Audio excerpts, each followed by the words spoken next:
grasp of what they're actually doing to you and you understand it, you can begin to combat it.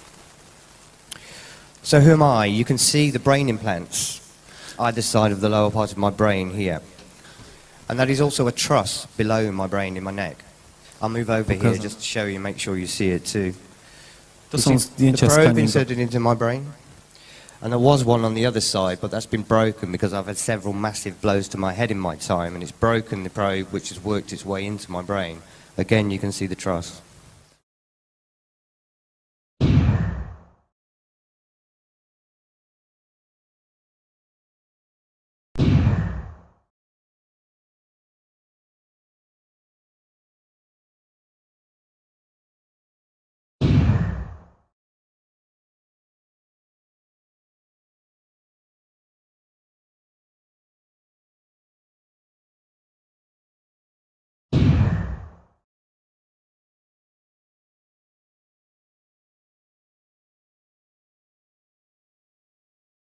This is a separate MRI machine, completely different machine, showing the implants in my throat and one of the brain implants on this side as well.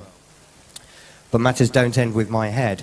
This isn't me, this is somebody else I know in the same position as me. Let me point this out because this has to be seen. This is micro-wiring, can you see up here? A proszę Państwa, to co widać to jest mikroprzewód, który od implantu prowadzony jest gdzieś wyżej.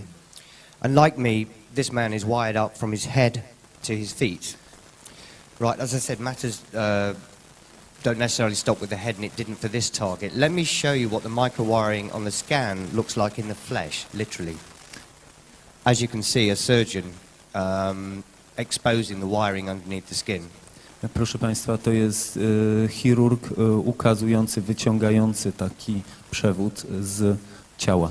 Even more clearly here. A tutaj jeszcze wyraźniej. This is a letter he sent me and included a photograph of an operation he was having to remove a cochlear implant. We don't have time today, but there is so much more I could tell you about this. This is an after-surgery scar, a scar after surgery. This is the implant that was removed from his lower abdomen. What I want you to take note of is the wiring, the micro-wiring. This had to be cut to remove the implant.